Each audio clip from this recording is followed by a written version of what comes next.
Oke, kali ini saya mau unboxing sebuah smartwatch yang harganya cukup murah di 600 ribuan ya, nggak nyampe 700 ribu, layarnya sudah AMOLED dengan resolusi yang cukup tinggi. Baterai yang tertulis ini bisa bertahan sampai 1 bulanan. Water resistnya ini 10 meter ya, bukan 100 meter alias 1 ATM. Dan kalau saya perhatikan di deskripsi produk, dia memiliki GPS. Coba nanti saya mau coba tes untuk pemakaian saya olahraga ringan di outdoor. Ya, ini adalah Aulon Watch Cube. Ini modelnya Cube ya, alias kotak. Sebenarnya smartwatch ini udah sekitar 2 mingguan ya saya cobain, dan beberapa hari saya diemin juga nggak saya pakai. Saya mau tes untuk di bagian baterainya. Dan yang saya punya ini warnanya hitam stainless. Untuk strapnya ini terbilang cukup oke ya. Bakalnya nih menggunakan seperti ini, seperti jam tangan branded gitu ya. Dan dia punya bakalnya juga cukup leaky dan nggak ada selek gitu guys. Biasa kalau smartwatch murah gitu low budget, di bagian bakalnya ini suka selek gitu.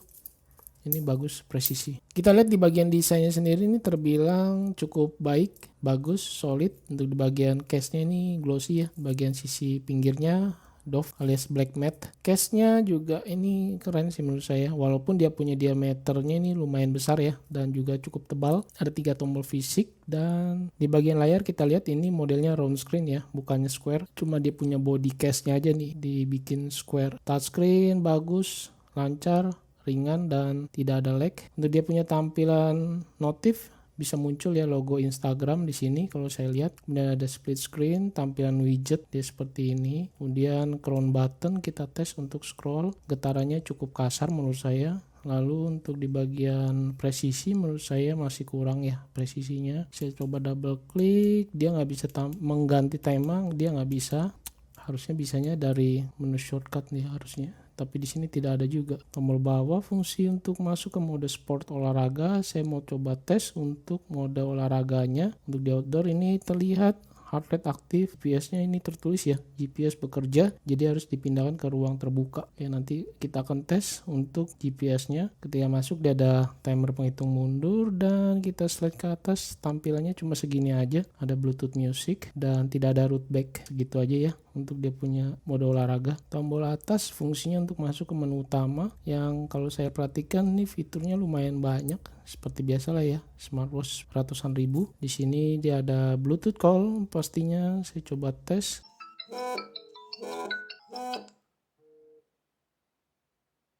Di sini juga ada fitur heart rate yang bisa berjalan dinamis ya, langsung memulai tanpa harus di tap lagi. Lalu ada fitur SpO2, fitur kesehatannya di sini harus di tap SpO2. Latihan pernafasan, breathe, stress level juga harus di tap bagian bawah untuk memulai. Lalu ini pengukuran sekali ketuk ya, dia 60 detik, jadi bisa membaca 3 fitur sekaligus, yaitu di bagian heart rate, SpO2, dan juga stress level. Untuk kewanitaan ini menstruasi juga bisa nih, kita harus menyinkronkannya ke aplikasinya dulu ya. Untuk fitur-fitur lain kalau saya perhatikan juga lumayan banyak di sini ya. Ya seperti smartwatch pada umumnya lah ya. Di sini ada alarm, waiter, cuaca, stopwatch, ini timer waktu penghitung mundur, kalkulator ada, center dia dari layar aja, belum ada center fisik. Kemudian fine point,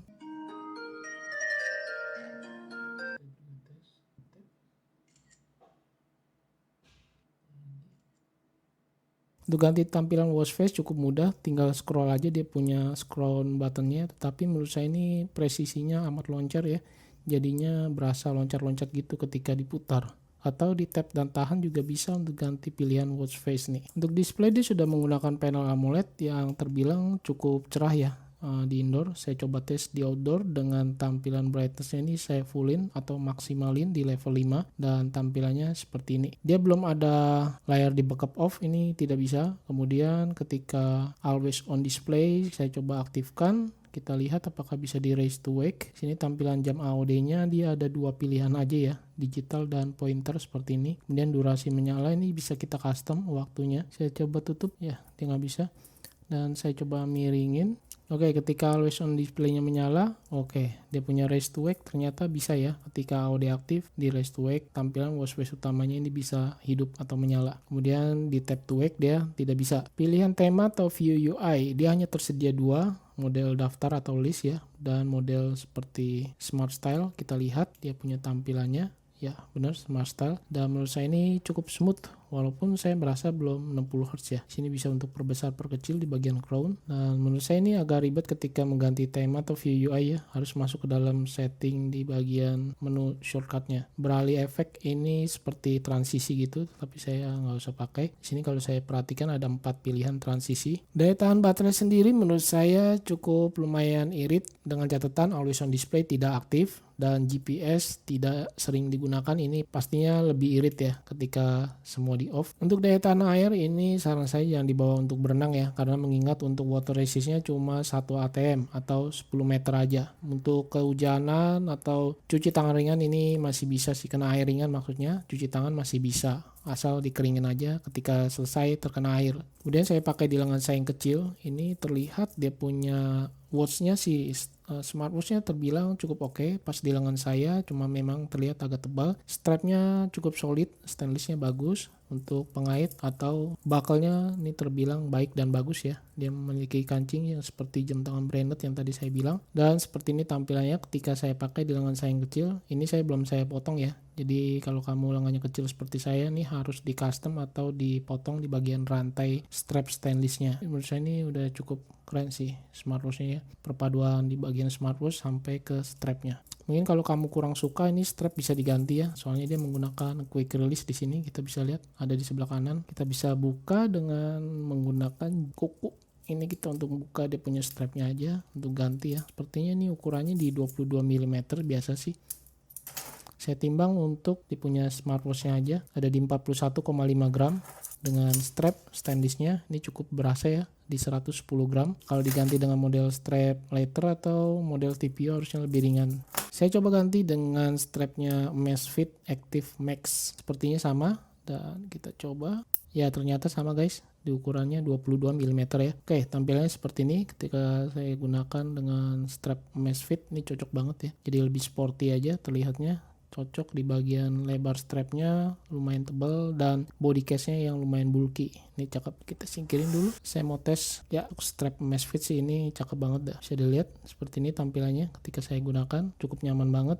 Dia punya strapnya dan perpaduan dengan smartwatchnya terbilang oke ya. Saya coba ukur untuk ketebalan di case-nya, keseluruhannya ini dari heart rate sensornya 12 mm lebih, cukup tebal. Bagian lebar diameter case di 44 mm lebih. Lug to lug di bagian strapnya ini terlihat 52 mm lebih ya, hampir 53 mm.